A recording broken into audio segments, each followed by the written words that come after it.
Share करते हुए लिखा कि मनीष तिवारी ने राहुल को नेपो किड कहा। भारतीय राजनीति के सबसे बड़े नेपो किड है राहुल। कांग्रेस के बड़े नेता राहुल की पलटू पॉलिटिक्स से हताश है। दरअसल मनीष तिवारी ने पोस्ट किया था और उसी को रीपोस्ट किया है अमित मालवीय ने, और उन्होंने शेयर करते हुए लिखा कि जरा देखिए, अगर इंडियन पॉलिटिक्स की हम बात करें तो सबसे बड़े नेपो किड राहुल गांधी हैं।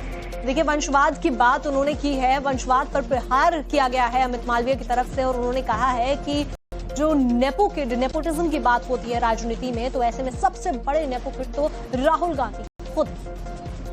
तो देखिए, उन्होंने जो पोस्ट किया है, senior Congress leader Manish Tiwari, member of the G23 rebel group, takes aim at Rahul Gandhi, the ultimate nepo kid of Indian politics. इन्होंने ये लिखा है मनीष तिवारी के उस पोस्ट को शेयर करते हुए, रिपोस्ट करते हुए, जिसमें उन्होंने नेपो किड का जिक्र किया था, और उसी को रिपोस्ट करते उन्होंने राहुल गांधी को सीधे सीधे ये बताया है कि जो कांग्रेस के सीनियर लीडर्स हैं वो भी राहुल गांधी से परेशान हैं।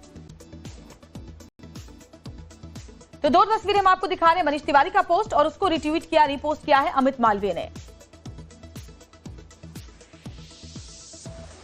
हालांकि मनीष तिवारी ने फौरन ही अमित मालवीय को जवाब देते हुए उनके पोस्ट को खारिज कर दिया। उन्होंने साफ कहा कि उनकी पोस्ट को किसी नेता पार्टी से जोड़ने की जरूरत नहीं है। उन्होंने साथ ही ये लिखा कि हर बात को किसी नेता से नहीं जोड़ा जाना चाहिए। उन्होंने आगे ये लिखा कि साउथ और ईस्ट एशिया के हालात को समझने की जरूरत है। इंडियन पॉलिटिक्स के किसी नेता से इस पोस्ट को जोड़ने की कोई जरूरत नहीं थी। यानी कि मनीष तिवारी ने अमित मालवीय के उस पोस्ट को खारिज कर दिया। और गौरव श्रीवास्तव हमारे साथ जुड़े हुए हैं, सीधे जानकारी देंगे। गौरव, रेबल ग्रुप जो रहा कांग्रेस का, उसने कई बड़ी बातें कही और कांग्रेस के जो शीर्ष नेतृत्व के ऊपर सवाल भी पहले भी उठाए गए हैं, लेकिन इस बार जो ये बात सामने आ रही है, नेपो किड राहुल गांधी को कहा गया है, डायनेस्टी की बात कही गई है। मनीष तिवारी भले ही से खारिज कर रहे हो, लेकिन उनकी ये जो पोस्ट है वो पूरा इशारा कर रही है कि वो क्या कहना चाहते हैं।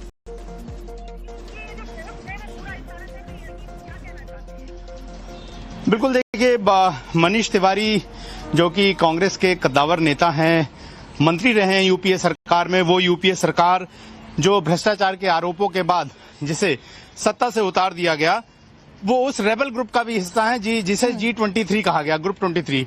और कभी न कभी मनीष तिवारी हों या फिर G23 के बाकी नेता, उन्होंने लगातार इस तरह के जो हमले हैं वो कभी न कभी जो है वो कांग्रेस के नेतृत्व के ऊपर, लीडरशिप को लेकर लगातार लगाए हैं। जो मौजूदा उनका ट्वीट है जिसमें वो एक फिलीपींस की घटना का उल्लेख कर रहे हैं, जिसमें उन्होंने एक विदेशी मीडिया संस्थान के न्यूज आर्टिकल का लिंक जोड़ा है जो कि फिलीपींस में हुए एक विरोध प्रदर्शन से जुड़ा है। और जिस तरीके से साउथ ईस्ट एशिया में लगातार तमाम देशों में भ्रष्टाचार राजनेताओं के खिलाफ जो युवा लोग हैं, जिन्हें जेनजी कहा जा रहा है, जेनजी आंदोलन, वो लगातार इस तरह के डिनास्ट या परंपरा से चले आ रहे नेताओं के खिलाफ, सत्ताओं के खिलाफ लगातार प्रदर्शन कर रहे हैं, उसको लेकर उन्होंने चिंता जताई मनीष तिवारी ने और कहा कि इसे समझने की जरूरत है। लेकिन चूंकि भारत एक ऐसा देश है जो इन सभी देशों से लगभग सीमाओं से जुड़ा हुआ है। फिलीपींस दूर जरूर है लेकिन बहुत दूर नहीं है।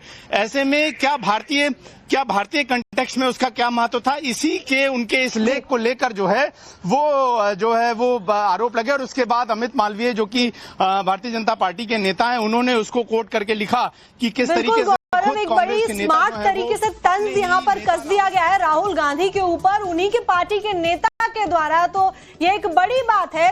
फिलहाल आगे बढ़ते हैं। दिल्ली